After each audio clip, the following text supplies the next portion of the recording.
تو مسئلہ یہ ہے کہ جہاں انسان 14 دن سے زیادہ ٹھہرنے کی نیت کر لے تو پھر وہ انسان وہاں مقیم ہو جاتا ہے، وہ انسان وہاں مقیم ہو جاتا ہے۔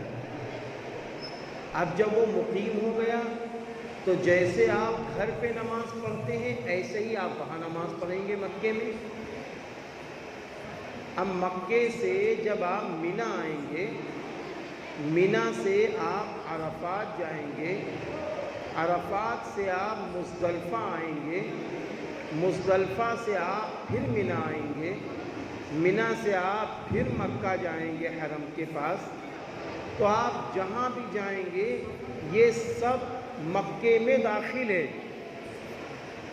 مینا، عرفات، مزدلفہ یہ سب مکے میں داخل ہے۔ اور جب یہ مکہ المکرمہ میں داخل ہے تو اب آپ وہاں مکے میں کہیں مسافر نہیں رہے، مکے میں کہیں بھی آپ مسافر نہیں رہے۔ اب آپ کو پوری نمازیں پڑھنی ہوگی، یاد رکھنا یہ باتیں، پوری نمازیں پڑھنی ہوں گی آپ۔